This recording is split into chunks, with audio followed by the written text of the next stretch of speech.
Welcome back, everybody, to another episode of the Welcome to the Thunderdome podcast. This is a little bit of a bonus pod this week. I didn't have time to write an email like I normally do on Thursdays, and I know it's been a little while since we've gotten an email, but I was just up to my fucking eyelids in work today, so I just did not have time during the day to get the email done. So I figured I'd rape your ears once more with another pod.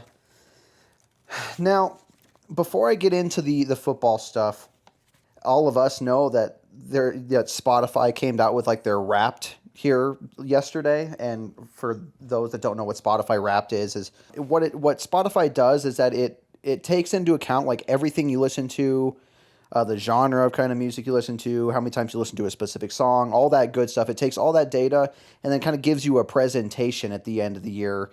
And even makes a playlist of like your most played songs. It gives you suggestions about, so since you like this music here, you might like this. It's the fucking greatest thing in the world. Spotify is the best thing ever. But, everybody's Spotify Wrapped came out yesterday, and you see everyone posting it on social media and all that kind of stuff. And I actually did it last year in an email where I went over what I thought everybody's Wraps were. Now, this year, I was going to have everybody send their Wraps to me, and I was just kind of break it down and kind of have fun with it that way. But I heard from a couple of you that you wanted me to go back and just guess what I thought your most listened to genre and your most listened to song was. So that's what we're going to do here today. I've got it written down for all 12 of us here in the league.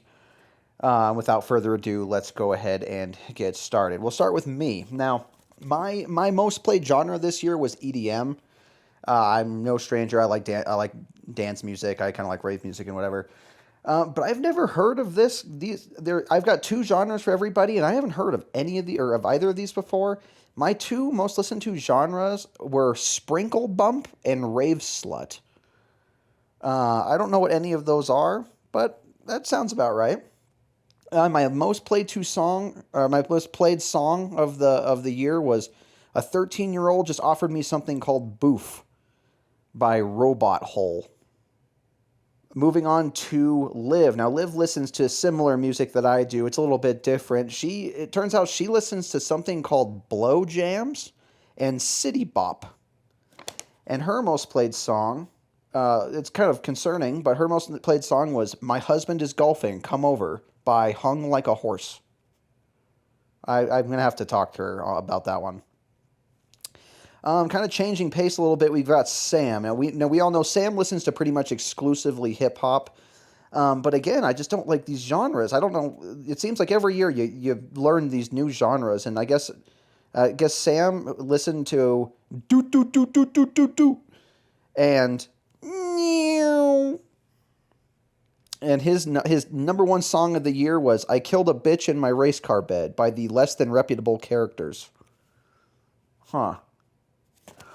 Moving on to Al. Now, Al's taste in music is just all over the place. He likes the pop hits of today, but he also likes going back into his era and listening to his kind of music. So his two genres were something called Tweeny Dink, and the other one was, in quotes, real music. Now, there's a big spread there, so I'm not sure what that means. But his number one song that he listened to this year was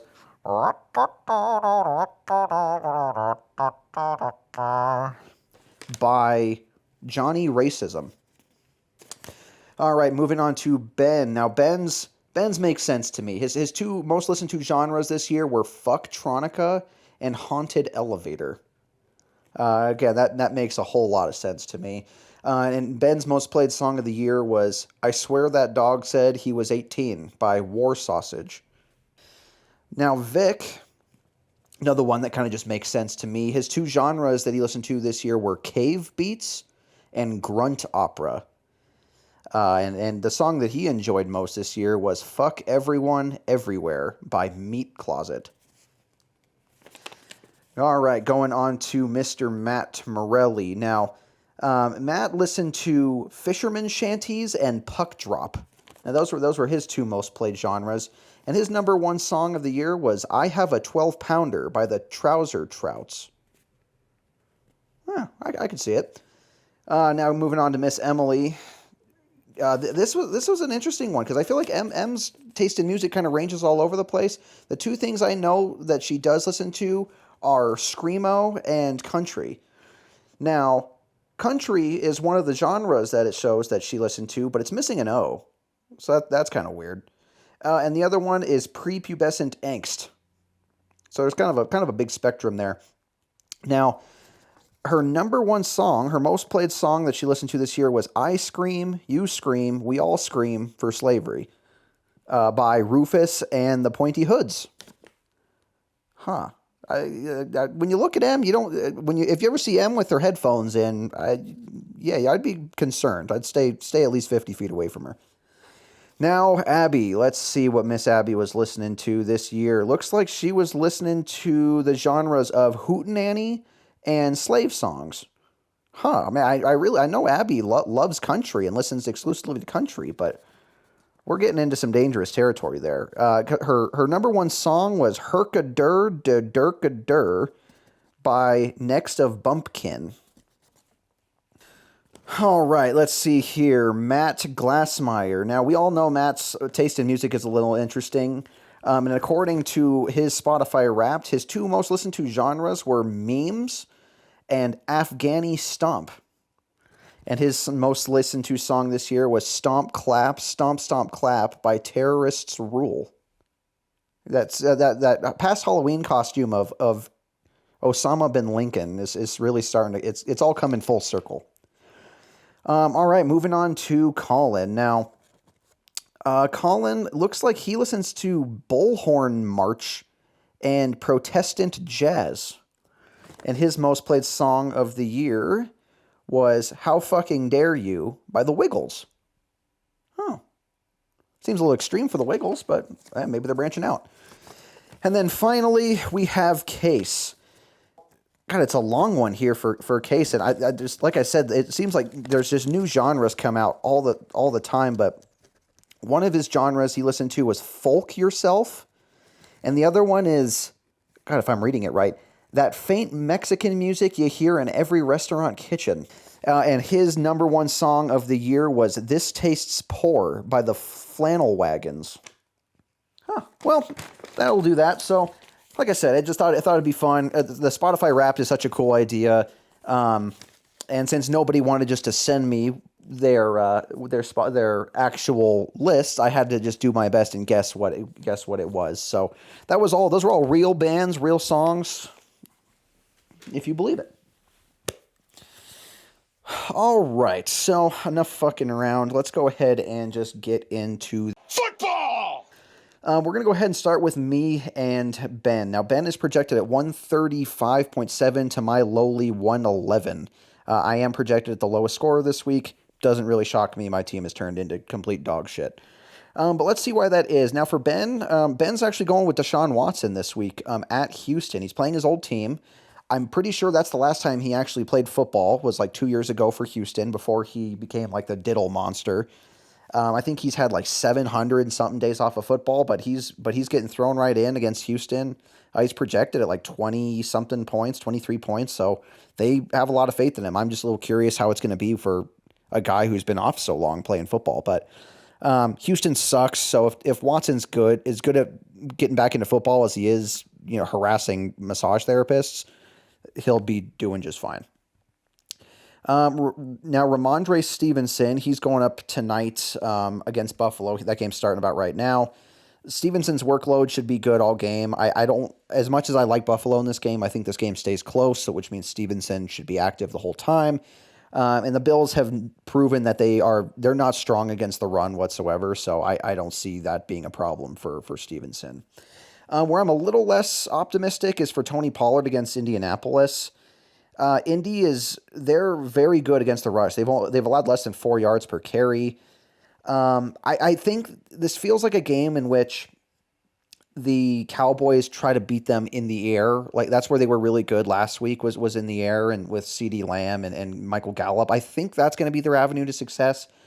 And Pollard's been falling back to earth a little bit. I wouldn't get I wouldn't get my hopes up for him a little bit in this one, but um, yeah, I don't know. I just don't like the running game in that one. So I would maybe temper expectation a little bit for Tony Pollard. I do like Lockett this week against the Rams. The Rams are so bad. Their defense is still okay, but they've got a lot of injuries and not a whole lot of hope in that team for the rest of the year. So in a year in which Lockett's getting a ton of work, I like him. Donovan Peoples-Jones, going back to that Cleveland-Houston game. I traded Ben DPJ here just last week. I'll be curious to see.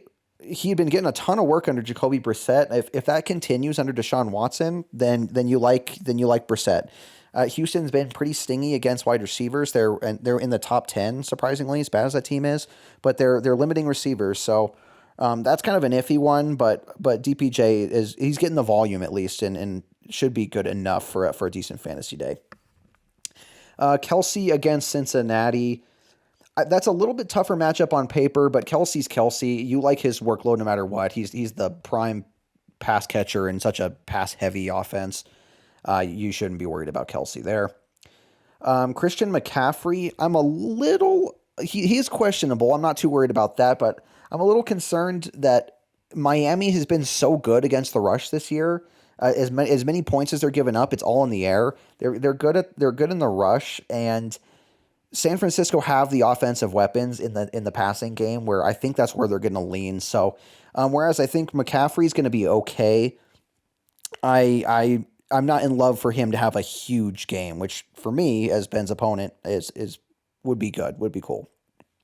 And then the Dallas defense, they're the number one defense in the league against Indiana or Indianapolis, I guess, and Indy's playing a little bit better. They're getting their offense going a little bit, but it's still not a very good team, and it's still just not a great offense. So Dallas at home, I don't think you should be worried there. So it's pretty good matchups there for Ben.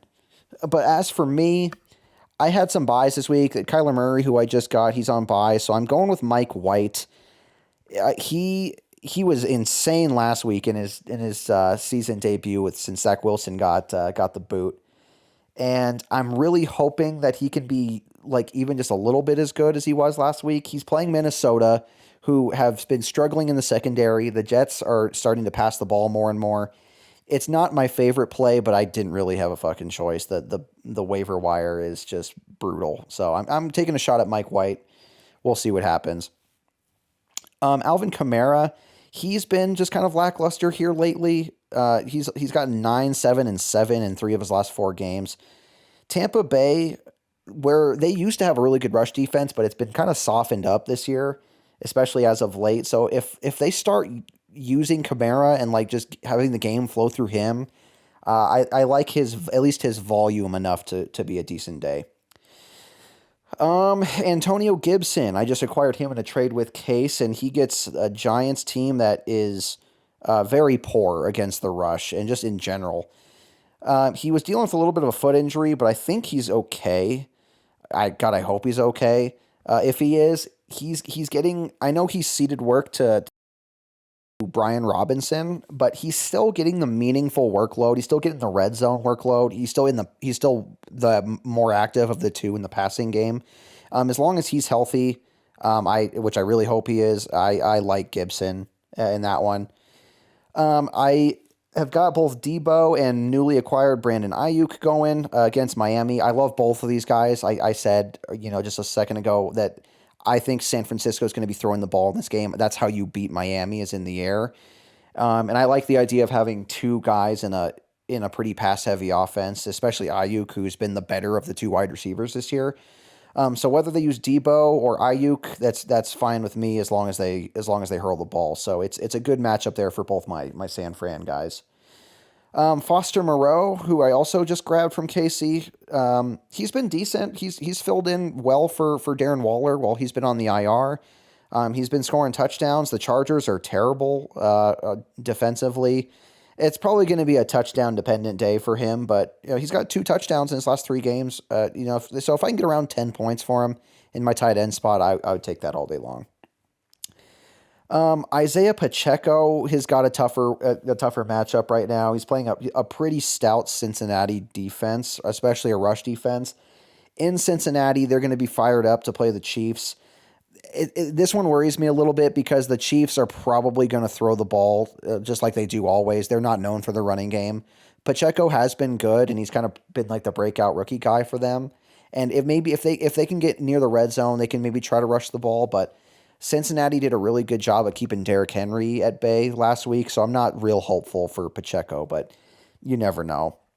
And then I've got the Philly defense against Tennessee. Derrick Henry's going to have more success in this one than he did in Cincinnati. But that's not a good passing offense at all. And whether it's Malik Willis or it's probably going to be Tannehill, there should be at least a pick or two in there somewhere. So I'm relying on the turnovers and Philly's ability to force turnovers for a good one there. So I don't know if I deserve to be that big of a dog. It's like a 24-point dog. I would take my spread if I had to bet, but every time in one of these I say I would take my spread or I'm going to win, I get shit on. So Ben deservedly should be the favorite here, but I don't know if it's. I think he's got some tougher matchups than it looks like on paper. So I think I'm going to keep it close, but I think Ben's gonna get me in this one. All right, next is M and Abby. Nice, we got a little sister battle here going on. M is projected at 112.5 to Abby's 131. Now, M's on a little bit of a slide here here in the later part of the season, but we'll see what happens. She's got Josh Allen going tonight against New England. I guess the conditions are shitty, and New England's got a tough defense, and they usually play the Bills pretty tough, so I'm not hopeful for Josh Allen to have a huge day. I guess the weather's tough and it's windy. And he's going to have to rely on throwing the ball to other people other than Stephon Diggs because he's probably going to get double covered. That's just the Bill Belichick, the Pats thing is just they find your best guy and double cover. So if Josh Allen can wing the ball to other people and if he can do it on his feet, it should be an okay game for him. Joe Mixon's got a good matchup if he's healthy. Now, I know he's been limited in practice the last 2 days. He's trying to come off that concussion. He's yet to be cleared from the protocol. But, I mean, he's still got a couple days before he plays. They don't play until Sunday afternoon, so he's got some time. But if he does play, he's got a good matchup against Kansas City, who have not been very good against the rush at all. And he's so active in the passing game. It should be a good spot for him if he plays. I love Travis Etienne. I know he's coming off that injury, but I'm believe he was limited today, so he's leaning towards playing. If he plays at full capacity, I love him against Detroit. Detroit's a bottom 3 rush defense. I think a lot of the play is going to go through him. It's a good spot for him. Adam Thielen's in an okay spot against the Jets. The Jets are pretty strong. Their secondary, it's not bad at all, but Thielen's getting the workload. The Jets are definitely going to be covering Justin Jefferson or whoever their best guy is, Sauce Gardner. He's going to be on Justin Jefferson. So I think there's a little bit of wiggle room there for Thielen to have a decent day. But that's one of my more kind of like meh feelings about that one. But it should be okay. But on the other side of the ball, Garrett Wilson playing that Minnesota defense, I love that one. If Mike White is as good as he was last week, Garrett Wilson has become the far and away the number one wide receiver in that offense, playing a Minnesota team that's been getting crushed in the air. So if the Jets play well on the road, love Garrett Wilson. Cole Kmet is not a terrible play against Green Bay. I know. Yeah, it's okay. It's not bad. The Packers have been okay against tight ends. They're about middle of the pack. So I'd say he's like a low end tight end one. It's not too bad there. Mike Williams, as of me recording this, Mike Williams is not projected to play. So just be aware of that. I would probably maybe get like Michael Gallup or Marvin Jones Jr. in your team at the flex probably instead of Mike Williams, who's just been off and on injured all year. And then I almost picked up the Atlanta defense because I was trying to move some stuff around, but Pittsburgh sucks, and Kenny Pickett is just turnover, turnover, turnover. Atlanta doesn't have an elite defense by any means, but you don't have to be an elite defense to have moderate success against the Pittsburgh offense. So I think that's a decent streaming play there. So yeah, overall it's not too bad. It's not too bad matchups for M. A lot of it's going to depend on how Josh Allen does here in this game tonight.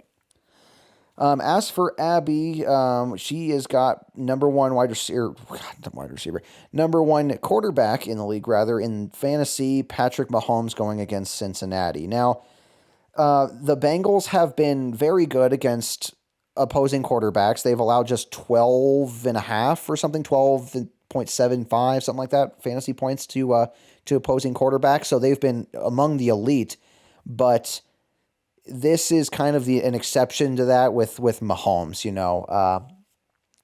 It's an AFC Championship matchup or rematch rather, and yeah, you're throwing out Mahomes against anybody, against the most elite defenses, and he's going to find a way to be good. So even against a tough Cincinnati defense on the road, I still like Mahomes no matter what. Dalvin Cook, he's in a decent spot, I think. Again, the Jets defense has been pretty good, but he's the goal line guy, and Dalvin Cook's still Dalvin Cook. I know he's had a little bit of a down year than years past, but overall, I think you have to like him, and I think he's in an okay spot against a pretty tough Jets defense, but they're at home, so that helps a little bit. Now, Dameon Pierce has been struggling a little bit, but I think this is an opportunity for him to kind of get back to where he was. The Cleveland rush defense is just non-existent. It's really bad. And then we're seeing a lot of teams beat Cleveland on the ground and attacking them on the ground, and that should be no different in this game here with Dameon Pierce. I really like him to kind of get back to what he was looking like before in this one. T. Higgins. Now, I know Jamar Chase is coming back, but that his return is going to be like the focal point of concentration in that Kansas City secondary. And Higgins has been great in the absence of Jamar Chase. So I think you like Higgins a lot. I don't have any problem with putting him out against the Kansas City secondary that's been decent as of late, to be fair. But this game should have a shitload of points in it. Going to be a lot in the air.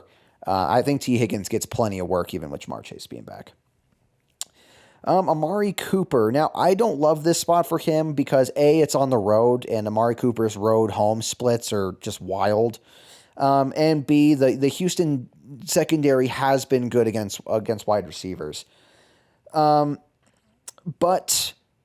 they're going to try to get him Deshaun Watson's going to just try to hammer him the ball. So I think the volume's going to be there. Whether or not he does anything with it, it's kind of a different question. But that's for me. That's kind of like my meh. But I'm a little bit lower on Amari Cooper. But fuck, I don't know. I suck, so I don't know anything. And then Pat Freiermuth, I like him against Atlanta. He's just a good volume based tight end. His targets dropped a little bit last week against Indianapolis, but it's a much better defense. But in the games before that, he had gotten 12 targets, 7, 7, 9. He's been getting around 10 fantasy points. It's like 10 or 15. I think something like that's very reasonable against Atlanta, who is far from a super strong defense. And then Zay Jones against Detroit. Zay Jones has been great here the last 2 weeks. He had 28.5 points last week. He got 14. Excuse me. He got about 15 points against Kansas City 2 weeks ago, right before their bye. I love the Jacksonville offense against Detroit. Detroit's defense is horrible. Another game where I think they're probably going to try to throw the ball a lot still, despite me liking ETN so much. Detroit's beatable on both ends of the spectrum, so don't hate Zay Jones at all. And then finally, the Rams defense against Seattle. Now it's really tough because that team is just so banged up, and there's just not a whole lot to play for. Seattle's just a high-powered offense. the Rams have been decent enough on defense to keep games from being like complete blowouts. They're potentially going to be missing Aaron Donald in this game from what I've heard, and if that's the case, then they're going to struggle getting to Geno. And the last thing you want is to give that Seattle offense time to throw the ball. So if Aaron Donald plays and they can get to Geno and they can put pressure on him, I think it's an okay play. But if he's out, I'm not as in love with it. But still, that being said, Abby's almost like she's like a 19-point favorite. It's a pretty big favorite. I don't know if she deserves to be that big. I'd probably take Emily's spread if I had to bet on it. Um, I think Abby probably has a little bit better matchups, but I think M keeps this close. But yeah, like I said, I'm probably giving the lean to Abby just by a little bit. Okay, next we have Case and Colin. Case is 132.5 to Colin's 118.6. Sorry, Colin. I think you're just. I feel like everybody just has to take the Casey week, where you're just like, oh, well, who am I playing this week? Oh, fuck, it's Casey. It's where you just kind of bite the pillow and scream for a little bit, and that's probably going to be what happens here. Colin's got Trevor Lawrence against Detroit. Been over that. I really like Jacksonville in this game. I don't know if they're going to win, but I think it's a lot of points. I think it's going to be a successful day for their offense and for Trevor Lawrence. Saquon gets a little bit of a tougher matchup against Washington. They are playing much better as of late, and they do present a pretty good rush defense. But that Giants offense just still isn't great, and I see a lot of the game probably trying to be done through Saquon. So yeah, it's a volume based play, and obviously it's Saquon, so you play him no matter what. But I don't hate that. I think you kind of temper expectation a little bit, but it's not a horrible play. Colin's going with Latavius Murray against Baltimore, who he just got from Matt, I believe, in a trade. It's really tough to get excited about anybody on the Broncos, especially in this matchup against Baltimore. I think they're only surrendering like the fifth fewest points to running backs. They're a good and solid rush defense. I have no idea what the avenue for the Broncos is for victory. It just feels like there isn't one. But I mean, at least now Colin owns the lead back in Latavius Murray. Out of everyone who's been rushing the ball, he's looked probably the most efficient. So it could be an okay day if the Broncos keep it close, if their defense keeps playing strong and that keeps it close, and he doesn't get phased out of the game script. I think it's an okay play, but I'm not expecting huge things here from Latavius. St. Brown I like a lot more though. He's been great as of late here. In his last three games, he's gotten 24, 15, and 29.9. Jacksonville is allowing 34 points a game to opposing wide receivers. So in a game where I really think it's going to be high scoring, tons of offense, you have to love St. Brown in this one. Moving on to Chris Olave. I said it several times this season. Olave is the bright spot in that Saints team, especially in their receiving core. I guess it just depends what Tampa Bay game you get. Those division games there, those NFC South games seem to always be so fucking bad, and it really does depend which version of the Bucks you're gonna get. Sometimes they're good, their secondary's good, sometimes they're not. I imagine they're gonna be a little bit better against this Saints team that just isn't very good on offense. But if you have to have a guy in those pass catchers, it's Olave, and I don't hate the play too much. And then as well as Juwan Johnson, he's been good. He went 3 straight games with a touchdown. He has 3 TDs in his last 4 games. He hit dead cold last week against San Francisco, where he had no yards on 2 targets. But I think he gets a little bit better opportunity here against Tampa Bay. And they're looking for him, especially in the red zone. And yeah, it's an okay spot for him. Who I love is Christian Watson. It was a great pickup on Colin's part. He's become like what Alan Lazard was. He kind of just like leapfrogged him, and now he's like the he's wide receiver one in this offense, and Chicago's defense has not been anything to fear here. So, in a guy who's become kind of an every week lock, I think you love Christian Watson, especially in your flex against Chicago. And then the Jets defense, don't hate it. I don't hate it. I've grown to really kind of like the Jets and respect what they're doing, and their defense plays tough. And at Minnesota's a little bit of a toughie. You got to figure out how to contain Justin Jefferson, and then you also got Hawkinson and Thielen. But Sauce Gardner is maybe like the defensive rookie of the year potentially. They're going to throw him on him. I think they make it tough for Minnesota. I don't know if they win in Minnesota, but I think they make it tough for him, and I think it's a fine streaming play in my eyes. All right, moving on to Casey. Now Casey's got Jalen Hurts against Tennessee. Absolutely love it. Tennessee's bottom 5 secondary against opposing wide receivers and quarterbacks. Jalen Hurts should be able to throw the ball all over these guys. He'll probably rush a little bit. I don't like Miles Sanders at all in this game and just the Philly rushing game. That's where Tennessee excels. So Jalen Hurts is going to have to throw the ball. I think he's going to have plenty of success doing it. I think it's just going to be a classic Jalen Hurts, like 25, between 20, 25. That's what he's getting every week, it seems like. I expect that for sure. Now, Najee Harris against Atlanta. So, he was really good against Cincinnati. He had 20 carries, 90 yards, and 2 touchdowns. Fell back to earth against Indianapolis for just 10.9, but still managed to find the end zone. But Atlanta's been just very, very mediocre, especially against the run. So if the Pittsburgh offense isn't just fucking terrible this whole game, and they get the ball near the end zone, they're going to be hammering Najee Harris to bust it in. So I think he gets in the end zone. I don't think he explodes, but I think he can get like 15-ish fantasy points this week against kind of a lame Atlanta defense. Who I love is Nick Chubb. God, he's going to kill Houston. God, Houston's so bad against the rush. So bad against the rush. I wonder what the game plan's going to be with Deshaun Watson being back. I hope they don't just let him just throw the ball all game long, which I'm worried they might. But if they're smart, just run the ball to Nick Chubb this game. Everybody in the league knows that Houston's rush defense is terrible. And they need to let Deshaun Watson just kind of get his feet wet and just kind of get back into actually playing professional football. Hand the ball off to Nick Chubb this whole game.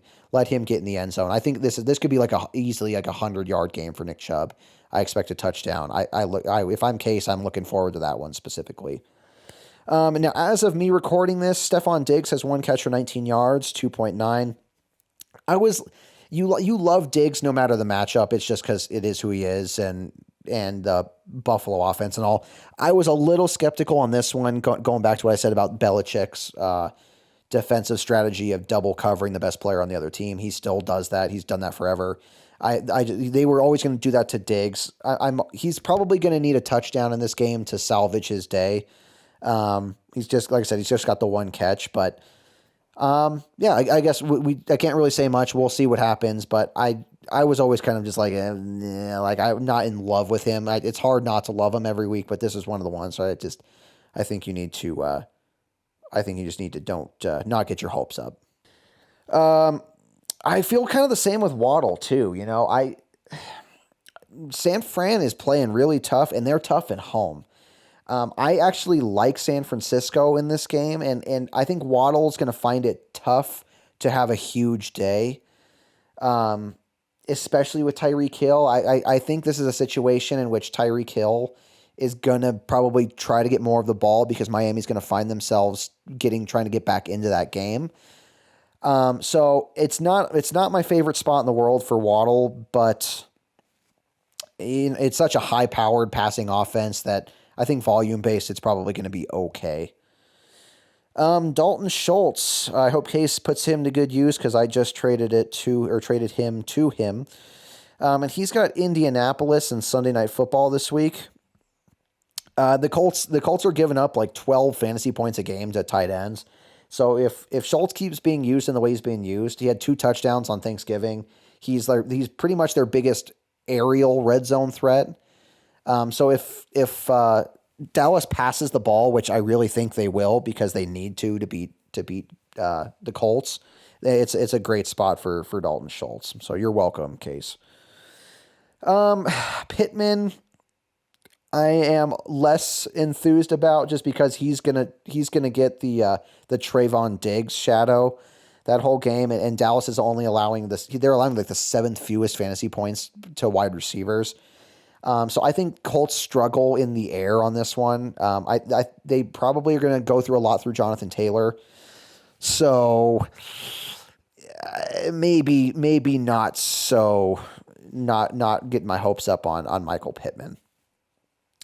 Tampa Bay against New Orleans, I don't hate that one at all. I think this is a low scoring shitty game.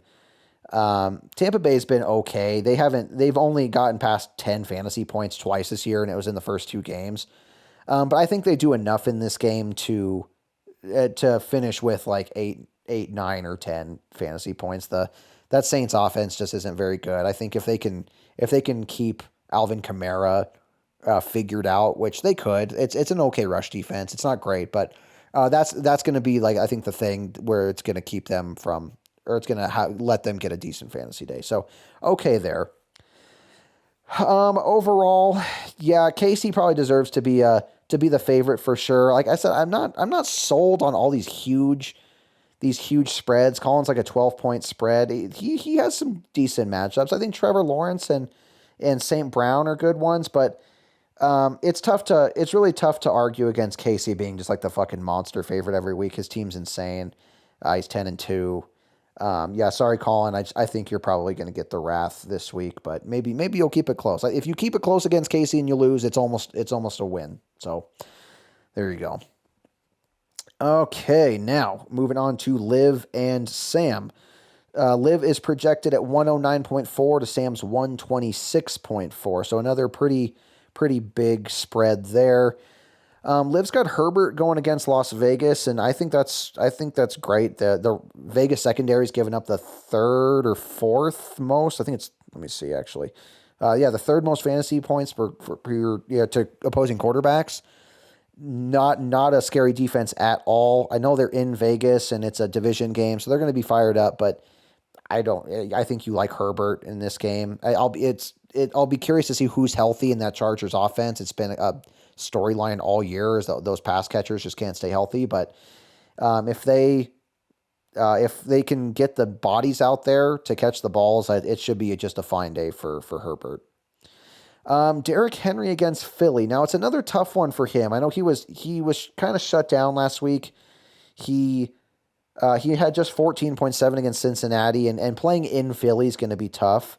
But they have struggled against good running backs. Philly have they let Jonathan Taylor have a good game against them, and against power backs, especially like Derrick Henry, just big body, fucking head down, like bull in a china shop guys.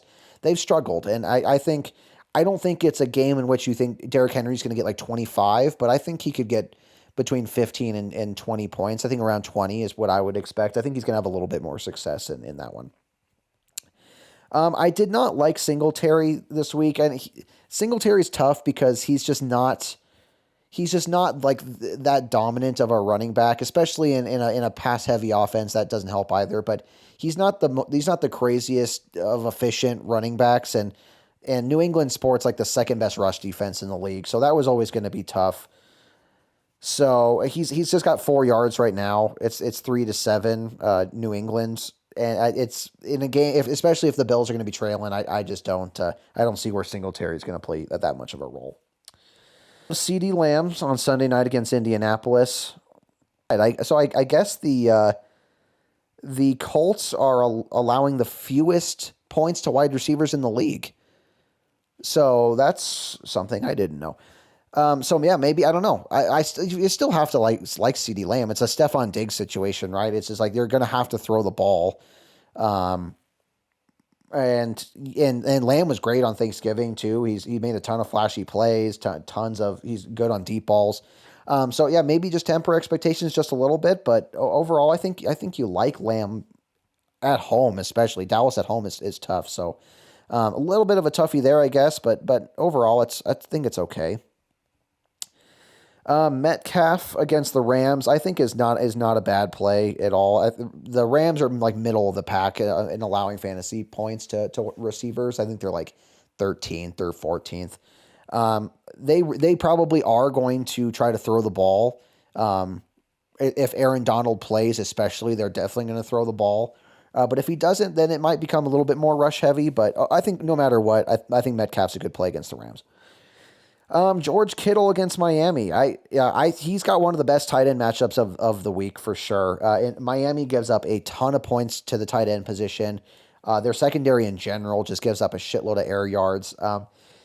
Kittle is so hot and cold each week, and you just never know what you're going to get out of him. But I am on the former. I think he's going to have a big week this week, so I like him. Michael Carter. He did not practice today, so that usually is a pretty good sign that he's not going to play on Sunday. I know he has a couple days to figure it out, but from what I've read, Michael Carter's not going to play. So just be aware of that, Liv, and maybe just get a guy in your flex like Chase Claypool. I think Claypool's a good play with Mooney being out for the rest of the season. It looks like I'd probably get Claypool in there. And then finally, the Miami defense, I don't love it. I just don't love it against San Francisco. In San Fran, that's going to be tough. Miami's defense can be okay at times, but they haven't been lately. They gave up a shitload of air yards. If you're going with Miami defense, go with caution. Okay, now moving on to Sam. Sam's got Tua against San Francisco. This is a tough one because I've been very clear that I'm not a huge Miami fan in this game anyway. But it could be a script in which they're going to have to throw the ball to be successful. I think it's going to be really hard to rush on those guys, especially with Mike McDaniels, the Miami head coach. He used to be the OC in San Francisco. So I don't know. It's just a weird one. They're probably gonna have to throw the ball to stay in that game. I guess it could be close, but yeah, I don't know. It's not one of my favorite Tua matchups, but Tua has been great all year. He has one of the better offenses in the league to throw to, so it might be okay.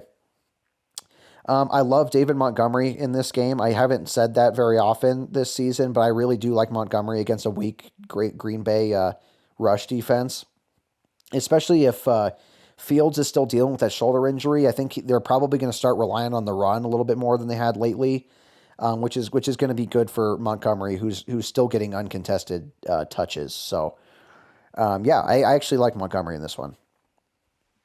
I think Brian Robinson has like a decent matchup too. It's tough because he's splitting carries with Antonio Gibson, but as I said in my matchup, there's a slight chance Antonio Gibson might not play, and if he doesn't, then I love Brian Robinson. Even if they do both play, I think he's going to get enough of the split to warrant like flex points. I think he could get around like 10, which wouldn't be too bad. Giants rush defense is terrible. They have one of the lesser defenses in the league, so it's not too bad there. Now it's Justin Jefferson. It's hard to ever say like I don't love him that week, but I think this is going to be a tougher one for him. He's just a natural superstar. The guy's fucking insane. One of the most naturally talented and athletic guys in the league. But he has like maybe the best rookie cornerback in the league almost. Going to be glued to him the whole time. So I'll be curious to see if Minnesota maybe spreads the ball a little bit around a little bit more than they have it's not just JJ centric. But he's a lineup lock. His floor is so high it just makes him a must start no matter what. He'll probably get over double digit fantasy points, I imagine, which against a pretty good Jets team I think is pretty good. Now Devontae Adams, he does not. I know he was dealing with a little bit of a questionable something or other, but it doesn't look like he has that injury designation anymore. He has a great matchup against the Chargers. Chargers have been very beatable in the air. The Raiders have been not shy about saying, "Hey, we're getting the ball to Devontae Adams like 9 plays out of 10. I don't think that they have a problem doing that this week against that fairly weak Charger secondary. So yeah, you play him with confidence, and I think you expect good things out of him this week. T.J. Hawkinson now. I think it's the same situation as Justin Jefferson. I think he actually has a little bit more of an upside than Justin Jefferson does. I think they're going to get the ball in his hands more than they have been, and he's still getting a great workload anyway. But I think they're going to look for him more often than not, just because of the high coverage there with JJ. So, yeah, I think Hawkinson's just a decent play for sure. Sam's rocking Jacoby Myers in his flex right now. Through the first quarter, he has no catches for no yards, but Buffalo is very, very beatable in the air. Jacoby Myers is kind of he's a big play guy for sure. So all it takes is just one big pass and maybe get in the end zone. So we'll see what happens there, but it's at least on paper, it's not a bad play. And then Sam's rocking the Denver defense against Baltimore. Yeah, you just kind of get what you get with the Broncos defense. You know, they've been bad lately, 5, -2, and 3 in their last 3 games. So I'll be curious to see how they handle Lamar Jackson. That's going to be the thing. I don't think their wide receiver core, I don't think is anything to be worried about. It's whether or not they can get to Lamar and keep him from running all over those guys. That's kind of what worries me a little bit. But there are worse matchups out there for defense, and so I think you can expect between a 7 and 10 fantasy point out of the Broncos. That's just kind of my opinion. So yeah, anyway, so yeah, Sam's got the slight edge, the one about 126 to 109. Probably fair there. I think he has the better running back matchups for sure. I mean, it's hard to count against Justin Jefferson and Devontae Adams, but Liv has her fair share of matchups too. Good matchups with Herbert, and Derrick Henry's matchups not bad, and I like Kittle a lot. So I think this one's close. I think it's fair to give Sam the lean a little bit, but like I said, the pattern right now is just kind of taking the underdog spreads, not necessarily the wins. But I'd take Liv's spread, but I'd probably give Sam the win. All right, few more here. Moving on to Matt Glassmeyer and Al. Let's see here. Now, this is a very, very high scoring projection here. It's the biggest of the week. Al has the highest projection of the week at 146.9, which is just fucking huge. And Matt's no slouch either with 133.4. So I really hope it lives up to that, because I'd love to see just a barn burner, a complete shootout. We'll start with Matt here, who's got Aaron Rodgers against Chicago. Don't hate it at all. I know Aaron Rodgers is playing through that. God, I think he's playing with a broken thumb or something, and he's insistent on playing. And he had a tough matchup in Philly last week. He only finished with 13.5, but prior to that, he'd been good. He played well against Tennessee, played really well against Dallas, kind of surprised everybody. As he screamed into the heavens last year, he owns the Bears, and I think you ride that trend. I like Green Bay in this game. I don't hate Aaron Rodgers at all. I think he has a decent game. Now Jonathan Taylor's. He's one of those volume-based love guys this week. I think he has a tough matchup in Dallas, who have been strong against the run. I think Indianapolis is going to struggle to find avenues of success in this game, especially in the air. So I really think they're going to rely on Jonathan Taylor to try to do the dirty work in this one. So I don't love his output, but I think just volume-based, I think it's good enough. Aaron Jones against Chicago. I like that a lot too. Chicago gives up the 5th most points to running backs. And Aaron Jones was great last week, and that should continue again. I think Green Bay should be able to pick and choose how they want to beat these guys, and if they mix it up and get Aaron Jones the ball, they should have plenty of success. So it's a good matchup for the Green Bay guys. Keenan Allen against Vegas. Now, he is healthy.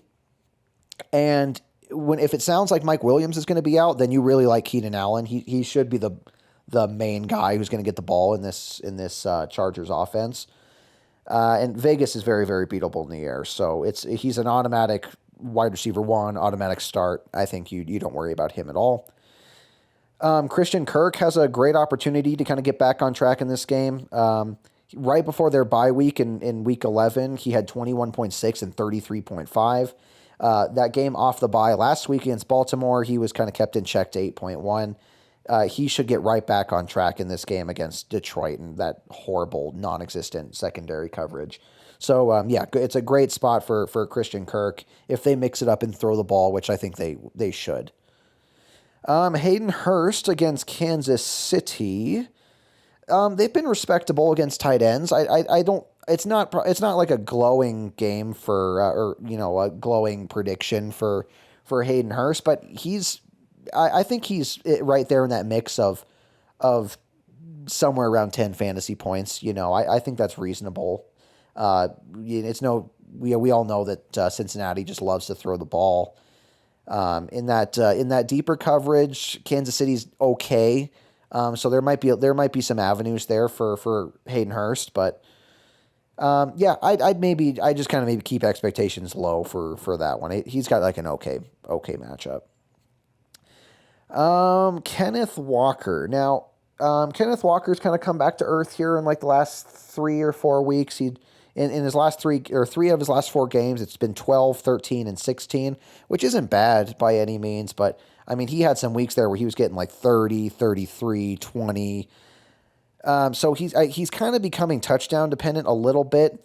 And it's back to this tougher matchup against the Rams, and I think it totally depends on whether Aaron Donald is healthy enough to play. Yeah, so it's pretty situational there.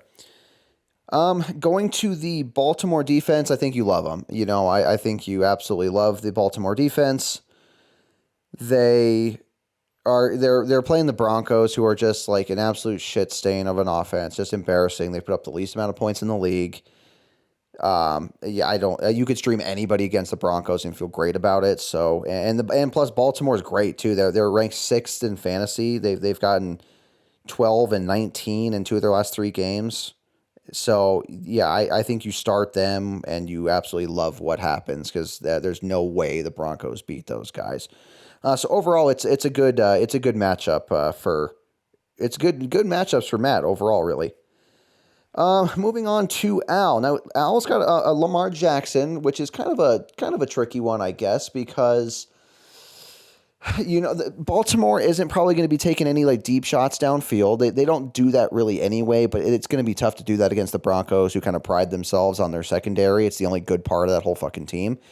But yeah, it's I think if Lamar decides to do it on the ground, which he sure did last week, he rushed for 89 yards against Jacksonville. He had about almost 25 fantasy points. I think he does that against the Broncos. I think that's where they can be beat. And if they can get anywhere near him, I think he'll be able to scramble no problem. I'm not sure he's going to be able to do it a lot in the air, maybe near the end zone, but overall, I don't think it's a bad play for Lamar. Now, where I absolutely love Al's plays here are his 2 running backs in Eckler and Josh Jacobs. Fuck, I didn't even realize that he had numbers 1 and 2 in fantasy running backs. And they're playing each other. Works out great because both the Raiders and the Chargers have just horrible rush defenses. So there should be a giant fucking hole in the field being carved up the middle in the entire game, going both ways. Josh Jacobs is dealing a little bit with a calf thing, but he practiced in limited fashion today, which is usually a good sign that he's gonna play this weekend. And you sure hope he does, because this is just going to be a run fest. And Al's going to benefit both ways. So you're rooting for a lot of points being scored and the ball being on the ground the whole time, because you absolutely love Eckler and you love Josh Jacobs. I think Tyreek Hill is a little bit trickier as well. I really like San Francisco in this game. Especially at home, they've been tough against opposing teams. They're like around the league average against wide receivers, but I just don't know how Miami's gonna attack this game. I don't think it's gonna be on the ground. The San Francisco is just real tough on the ground, so they're gonna have to throw. And I think Miami could get into a situation in this game where they're gonna have to throw the ball. And you just love to have Tyreek Hill in those situations. But I think you got to I think you got to expect just a little bit less than normal with him this week. I think he just has a little bit too tough of a matchup to be super excited about. But in a PPR for volume's sake, I think you just like him no matter what. So it's a little bit trickier for Tyreek Hill, but not too bad, I suppose. Who I really like is Chris Godwin, though. Chris Godwin has become what Mike Evans is pretty much, but just better this year. He's become the number one guy in that offense. And they get New Orleans, who give up the 12th most fantasy points to wide receivers. So, it's Tom Brady playing on Monday Night Football. They're at home. It's a divisional game. I think there's a lot to like here. I know whenever this division plays each other, it usually sucks, and so there's that chance that game kind of blows. But in the end, I do like Tampa Bay in this game, and you like Godwin in a matchup like this. Against a bad defense, Godwin is excelling, so I think you like him a lot. As for Njoku, I think it's okay. Houston are tough against wide receivers, but they're not quite as tough against tight ends. But he is getting a new quarterback this week. I'll be interested to see how that goes. With Jacoby Brissett under center, he had been doing really, really well. So I'll be curious to see how that changes with Deshaun Watson. I think it's going to be touchdown dependent for Njoku this week to have a decent fantasy day, but he is a big red zone target, and I really like Cleveland to get in the red zone quite a bit in this game. So I think that one's an okay spot there. Devonta Smith. I tried to make a trade with Al today for Devonta Smith, and he told me to go suck a wiener. And I get it, especially this week. He has a great matchup. That's kind of what I was trying to take advantage of against Tennessee, who are I think in the bottom 3 in the league against wide receivers. Their secondary is just fucking terrible. And this is a game where I think Philly is just going to huck the ball the entire time, where they should. They really, really should. Because Tennessee is real tough against the run, but just horrible against the pass. So I think Jalen Hurts and the Eagles are just going to airmail this game. As long as they don't throw to A.J. Brown every play and they get Devonta Smith involved, I think it's a great spot. He is dealing with a little bit of a groin injury, but again, he like Josh Jacobs, he did practice in limited fashion today, which is usually a trend in him going to be playing on Sunday. So, I think you absolutely love Devonta Smith in that matchup. And then the San Francisco defense, again, going back to San Fran. I would just really like them at home. They're great. They're fifth in the league in fantasy. I think they're going to be able to stop the run in this game, no problem. There's going to be the tandem there of Mostert and Jeff Wilson Jr., but I'm not really worried about that side of things. It's the pass that worries me just a little bit since San Fran's just at the average against wide receivers, but at home, I think this is a winnable game for them. I do think they're going to win this game, and I think they keep them in check. I know it's kind of daunting when you have a defense playing against Miami, and you're like, oh, that's a just high powered offense, But I think there's a lot to like there in San Francisco this week. So, overall, it's great matchups kind of on both ends. That's why it's projected so high, 143 to Matt's 133. If I'm a betting man, which I am to a crippling effect, I'm probably just staying on trend. With kind of what everything I've been saying so far. I think I'm taking Matt's spread. The +10 is what it is right now. But I'm giving Al the lean to win. I think his matchups are just a little bit better. The 2 running back matchups, if all goes well, should be massive. Godwin's got a great matchup, and Devonta Smith's got a great matchup. But that being said, I like Matt's Packers guys. I like Rodgers and Jones. Keenan Allen, uncontested for catches probably. I like his matchup too. So yeah, there's a lot to like on both sides. But like I said, I think I'm taking Matt to cover, but I'm taking Al to win. So I project this to be close. I really hope it's as high scoring as it's projected, because those are fun matchups when it's just a fucking barn burner. Okay, and lastly, we have got Vic versus Matt Morelli. This is the closest projected of the week at 116.9 to 112.6. And let's see why that is. Now, Vic has Joe Burrow going against Kansas City this week. I absolutely love that matchup. Seems like every time these two teams play each other, it's just a fucking war. It's a war in the air, especially, which is going to be great for Joe Burrow. Plus, he's getting Jamar Chase back this week, so he's got his favorite target, his best target back. It's a rematch of the AFC Championship last year. I love Joe Burrow this week. It should be good for him. Jamal Williams. Now, I think it's tough because I think Swift is the better running back, but Jamal Williams is just the way more efficient running back. And for fantasy purposes, that's what you want. And lately, that's just what Vic's getting. The guy's got 5 touchdowns in his last 3 games. Now, granted, 2 of those games were 11 points and 10 points, but he's fallen in the end zone. You know, he's going to get the ball in the red zone and on the goal line. They're always going to give it to him. You don't have to worry about that. I think it's going to be a little bit touchdown dependent against Jacksonville, but fuck, he's delivering right now. So there's no reason not to like Jamal Williams. I'm not as in love with Ezekiel Elliott. I just don't quite know how Dallas is going to attack this game.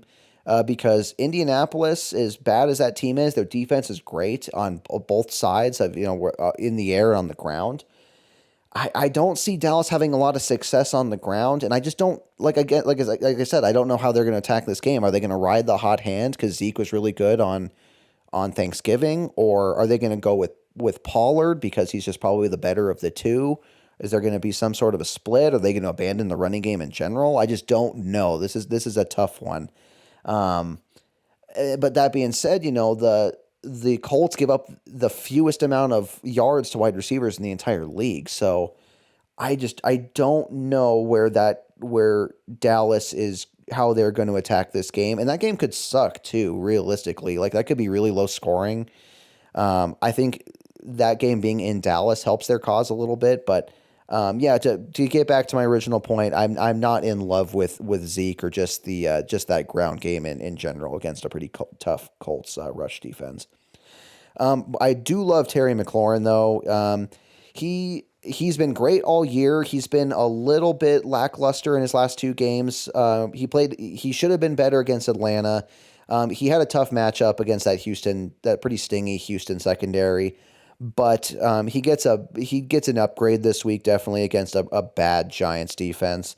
And McLaurin is the number 1 air target too. And this is a game where Washington is going to have to throw the ball, I think, or they're definitely going to try to throw the ball, and they're going to be throwing to Scary Terry most of the time. So I think you love his matchup. Isaiah McKenzie, he was a freak on Thanksgiving, which was kind of an anomaly, but he was great on Thanksgiving, and they went back to him a little bit in this one. He finished with 9.4 points, 5 catches, 44 yards. It was just a solid game out of him. I love Mark Andrews against the Broncos. I know he's been held out of the end zone his last 4 games, but I think there's a real chance he could do it against us here. Like I said, I don't think Lamar is going to be taking many deep shots downfield. I just don't think he's going to have the opportunity to.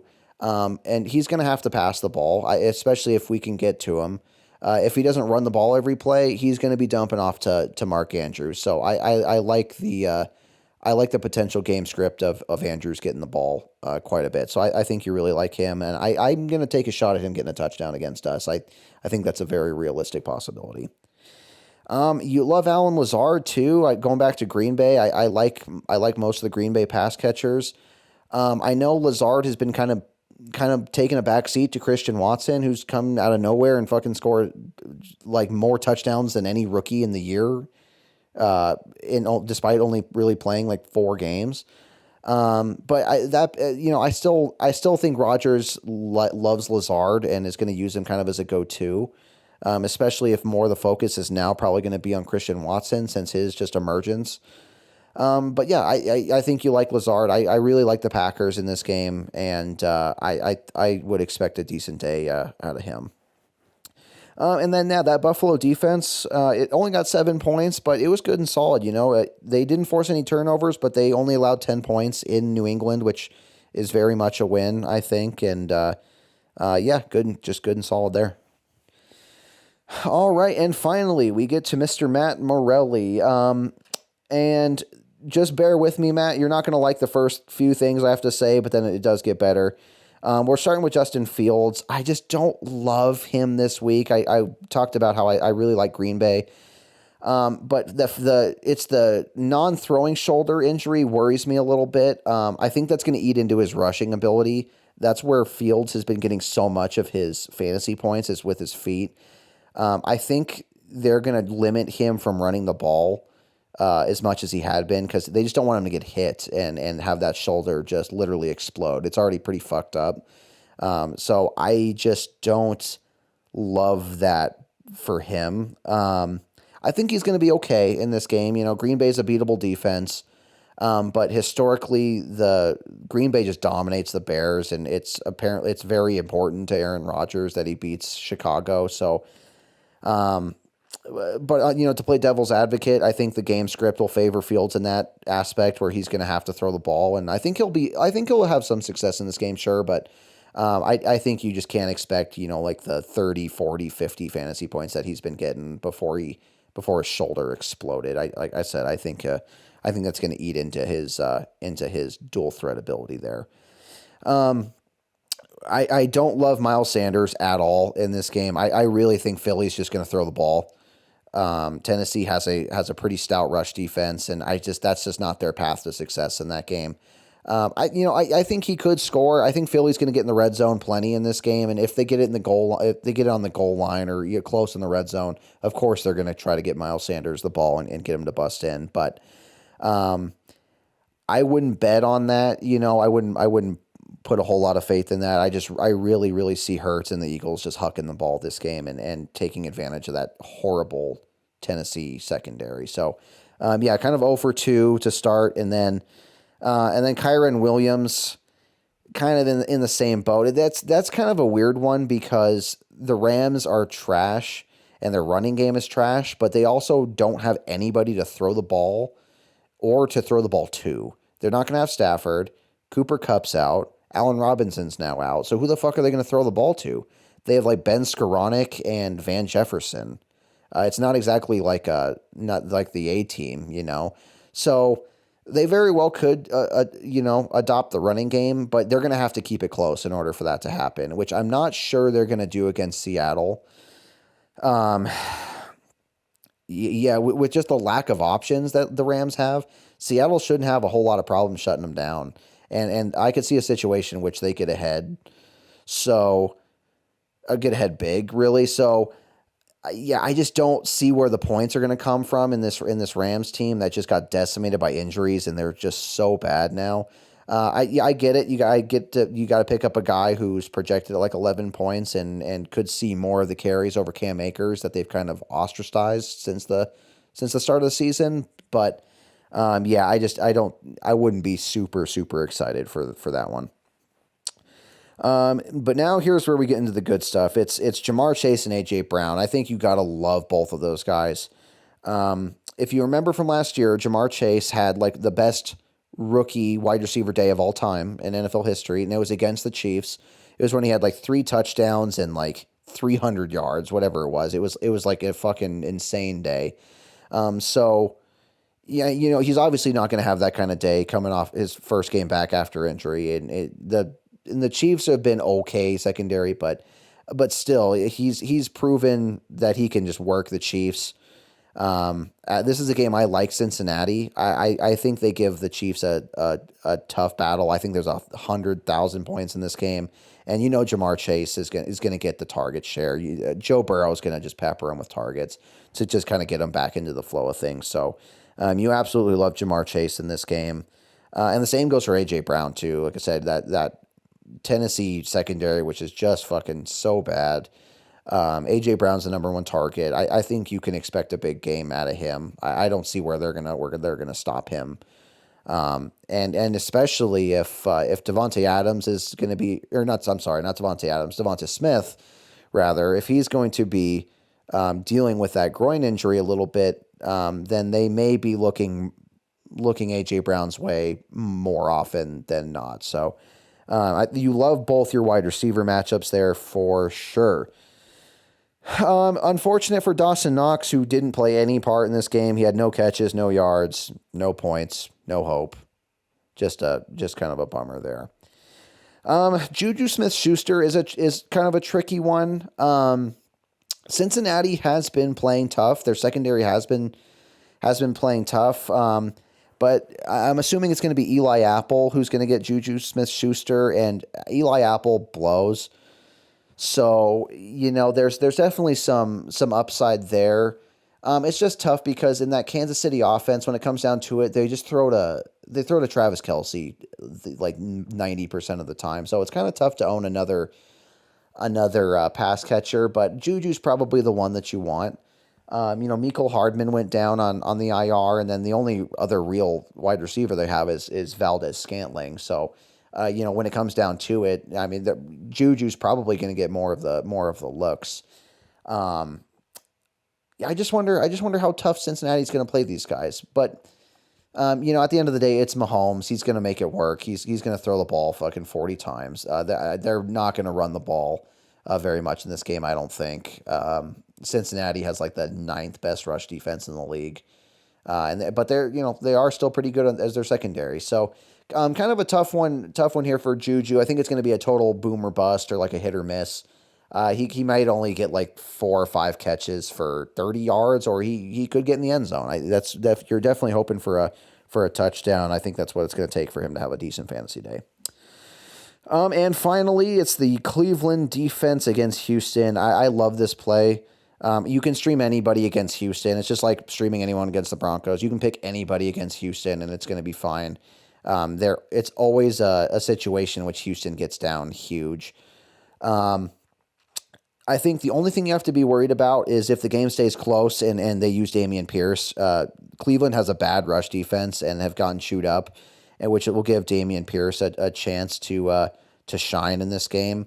But Houston has gotten behind heavily in almost every game, which kind of phases out Dameon Pierce, which I'm sure Abby is fully aware of. But as a Cleveland defense owner, I think you love this one. They're going to be playing hard to get Deshaun Watson a win in his first game back after missing like 7,000 days.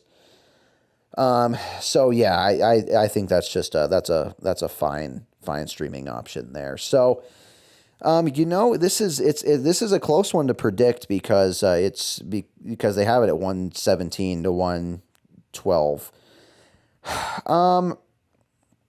Man, oh man. I think it's probably fair that Vic has the higher projection. Just Joe Burrow, Jamal Williams and Terry McLaurin. But I would almost be tempted to take Matt as an underdog here. I think his wide receiver matchups are just so good. Jamar Chase and A.J. Brown. I think that could be the difference. I think it's all going to come down to how Justin Fields plays and how he looks when he's playing with one arm, essentially. I don't know. I don't know. Like I said, I think Vic probably is rightfully favored, but if I was a betting man, I'm taking Matt's spread. All right, and that is going to do it. I appreciate you guys bearing with me here. It's a little bit longer. The Thursday ones are always longer. The preview, there's just a little bit more information to go over, and plus I felt like fucking around and doing the Spotify thing. I hope you guys enjoyed it. I had a ton of fun just writing that stuff, and it was fun to kind of just do something new for a little bit. And so I think everything should get back to normal with the emails starting back up. It's just been kind of a tough few weeks here with the holiday last week. And then, like I said, I was getting my ass pounded by work all day. I just didn't have any opportunity to eat or drink, let alone write an email. So normality should reign starting next week. I've got some more fun stuff planned with Christmas coming up and the playoffs obviously coming up too. So it should be fun going forward. But yeah, I will be back with you guys next week for another just earfuck of a podcast. I hope you guys enjoy the rest of your week. Enjoy the weekend. I'm sure I'll talk to you between now and then. But I appreciate you all. I love you all. Peace.